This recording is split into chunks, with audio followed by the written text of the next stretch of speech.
E aí pessoal, tudo beleza? Meu nome é Gabriel Carneiro e hoje eu queria trazer para vocês um vídeo sobre testes unitários no Python. O Python tem uma biblioteca padrão chamada UniTest que vai nos ajudar a fazer testes unitários no nosso código. Mas qual a importância? Por que a gente precisa de fato testar o nosso software?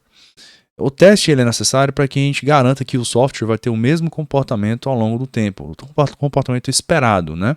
Então, a gente testa no teste unitário pequenas partes, como funções, métodos, classes, e a gente vai fazer os testes para garantir que eles vão ter um comportamento esperado ao longo do tempo. Então, o software vai sofrer alterações, melhorias, refatorações, e a gente precisa ter certeza que as funções que a gente tem e que a gente quer que elas continuem rodando e funcionando normalmente, que elas sofram testes, e aí com esses testes a gente garante que o nosso código está seguro.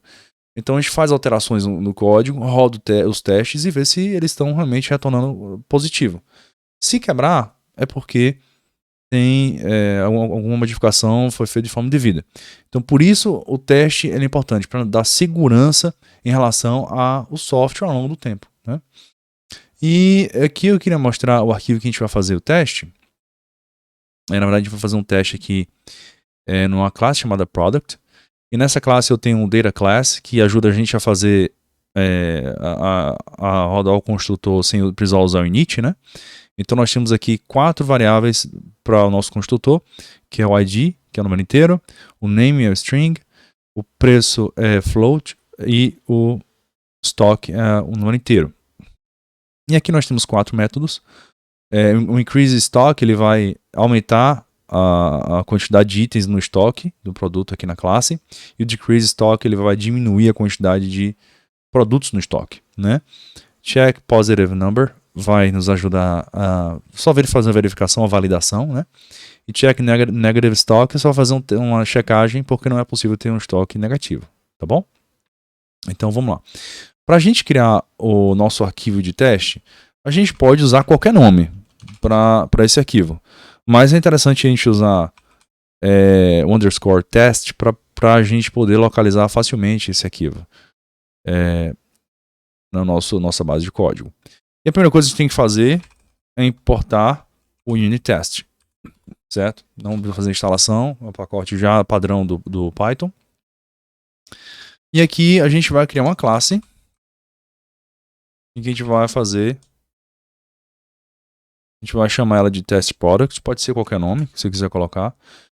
E a gente vai ter que herdar do UniTest o test case. É nele que a gente vai usar os asserts para fazer a verificação certinha se os testes estão ok. E no final do arquivo a gente precisa colocar 2 linhas que a gente vai poder executar no command line usando o Python, o nome do arquivo direto, sem grandes dificuldades. Então a linha é essa: name, if name é igual a main, então a gente executa UniTest main, beleza? Dessa maneira a gente consegue executar direto usando o Python no comando e o nome do arquivo. Mas a gente vai testar, vou mostrar para vocês como é que funciona aqui sem ele e com ele. Bom, vamos criar nosso primeiro teste aqui. E eu quero testar se, por exemplo, de fato, a nossa classe ele é um data class, certo? Para isso eu vou criar uma função e eu posso botar o nome da função, o nome que eu quiser. Então, nesse caso, botando um test if it is a data class. E aí eu uso self. E, bom, agora a gente vai fazer um teste muito simples. A gente vai utilizar o assert true, que basicamente esse assert true ele vai checar se o que retornar dentro do argumento é verdadeiro. E a gente aqui precisa importar from data classes, import is data class. Essa função isDataClass, ela vai fazer uma coisa, ela vai receber um argumento que é a própria classe, e vai nos dizer se é ou não data class. Se essa classe for data class, ele vai retornar verdadeiro. Se não for, ele vai voltar a falso. Então, agora a gente vai fazer de fato a importação, que é mais importante. A gente vai importar de main a nossa classe, né? Que é o que a gente vai testar aqui o tempo todo. Então aqui, como argumento no isDataClass, eu estou colocando o nome da classe. E agora eu quero executar o nosso teste sem essas duas linhas do fundo para testar, né? Você vai ver que nada acontece aqui sem essas duas linhas. Porém, quando eu adiciono as duas linhas aqui no final do arquivo e executo com Python o nome do arquivo que está sendo testado, aí a gente vai ter o teste acontecendo da forma que a gente espera. Então aqui, por exemplo, um teste foi executado e o teste está ok. Significa que sim, o product é um data class. Se eu colocar aqui dentro true, só o valor true, e executar o teste novo, você vai ver que vai dar certo. Essa é a ideia do assert true. É de que o que tiver aqui dentro vai retornar o valor verdadeiro. Se eu colocar false aqui, a gente vai quebrar o teste, né? Obviamente. Porque ele vai dizer que o teste que a gente fez, o resultado do assert é que falso não é verdadeiro, né? Obviamente. Então a gente vai manter aqui como estava antes, para sempre ter certeza que a nossa classe é data class. Se eu removo aqui da nossa classe o data class, a anotação, e executo, vai quebrar de novo, certo? Então a gente quer preservar a nossa classe como data class. E aí, nós temos um item interessante no unit test, que é o setup. Esse setup, quando a gente usa, ele serve para que em todos os testes que ocorrerem dentro da classe, o setup ele vai repetir o que quer que a gente coloque aqui dentro. Por exemplo, para o nosso teste, eu quero usar o self, eu quero criar uma variável chamada product, e essa variável ela vai receber, a gente vai criar uma instância, né, do produto. E esse produto basicamente vai ser o ID dele vai ser 1, o nome eu vou colocar como teste, apenas como exemplo. O valor dele vai ser 1.0 e o estoque dele vai ser 10. Então, esse setup aqui, a gente está garantindo que toda vez que a gente rodar o teste, em todos os testes ele vai ser repetido. Então, para um teste ele vai criar o product e finalizar o teste ele é destruído. Para o próximo teste ele vai criar um product de novo, da forma como está aqui, ele vai ser destruído. A gente vai ver um exemplo dele rodando dessa maneira. Bom, a gente viu o self assert true e agora a gente vai testar o construtor e vai usar o self assert equal, certo? Então vamos lá, vamos criar aqui um teste que a gente vai chamar de test constructor. E a gente vai fazer as comparações, é um teste bem simples. E aí o que eu vou usar aqui? Eu vou usar o assert equal. Esse assert equal, ele vai fazer uma comparação muito simples. Ele recebe dois argumentos e aqui no caso eu vou comparar o self product ID, né? Eu estou dizendo que o self product ID que eu criei aqui em cima, ó, esse número 1 é de fato 1.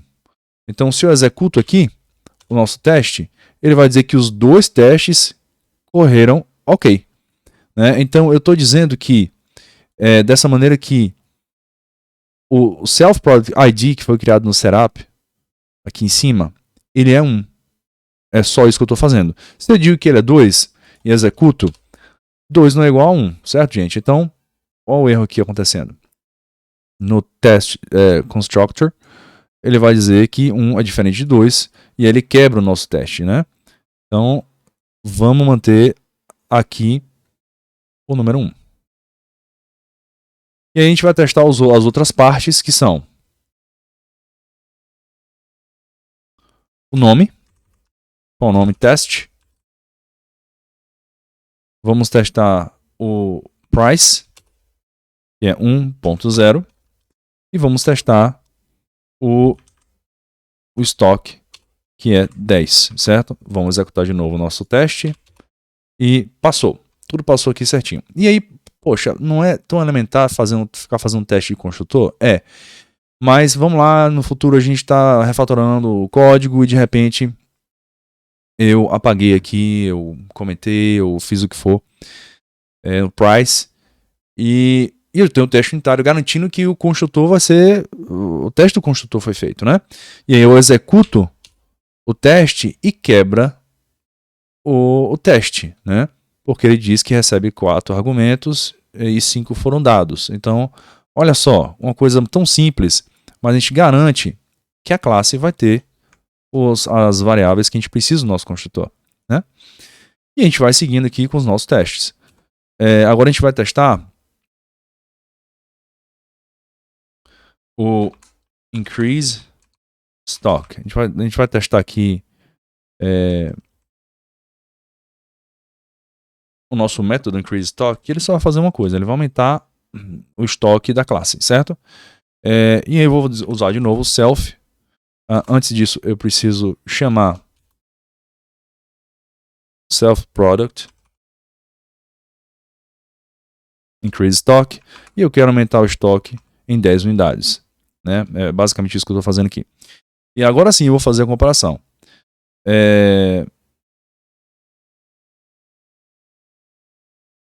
Eu vou chamar o assert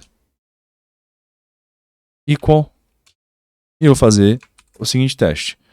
Mais uma vez, chamar o self product. Agora eu vou chamar o stock. E como eu aumentei em 10, nós tínhamos 10 aqui quando ele foi criado, agora eu espero que ele seja 20. Estou adicionando 10 itens e agora eu vou rodar o teste aqui de novo e o teste passou, certo? Vamos testar agora o decrease.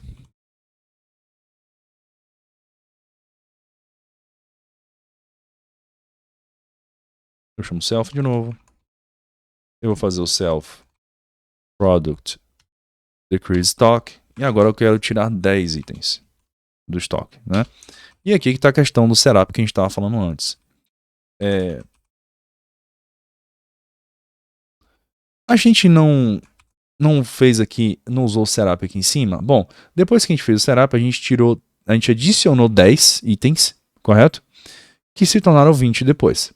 Só que lembra, o setup ele vai zerar. A cada teste que é feito, ele é repetido. Então tivemos esse primeiro teste, ele foi repetido. No segundo teste, ele é repetido de novo. E o estoque volta a ser 10 depois que esse teste é feito. Isso significa que o self-product stock aqui, nesse caso, ele tem que ser 0 e não 10. Né? Já que a memória foi apagada desse self-product, que teve 10 itens adicionados, e a gente está voltando do 0. Então, se a gente está voltando do 0, a nova instância foi criada, que tem 10 em estoque. Portanto, se eu tiro 10 de 10, eu tenho que ter 0. E aí, o teste passa. Certo? Então, essa é a importância do setup para a gente estar sempre utilizando e controlando as variáveis ou qualquer item que a gente quiser que seja repetido para cada teste. E a gente não tem confusão depois. Então é isso, gente. A gente viu que a gente pode criar um arquivo com qualquer nome, mas é bom utilizar o underscore test. Importamos o unit test. Aqui a gente fez o teste se o data class é verdadeiro ou não e nós usamos assert true. Usamos setup para poder repetir a criação de instâncias para que a gente tenha sempre os mesmos valores em todos os testes. Fizemos o teste em construtor para ter certeza que essa coisa mais básica vai funcionar. Fizemos o teste do increase stock, vimos que o estoque foi aumentado e fizemos o teste do decrease stock. Eu espero que você tenha gostado do vídeo e eu tenho esse mesmo vídeo em inglês, eu vou postar no comentário o link desse vídeo, tá bom? Até a próxima.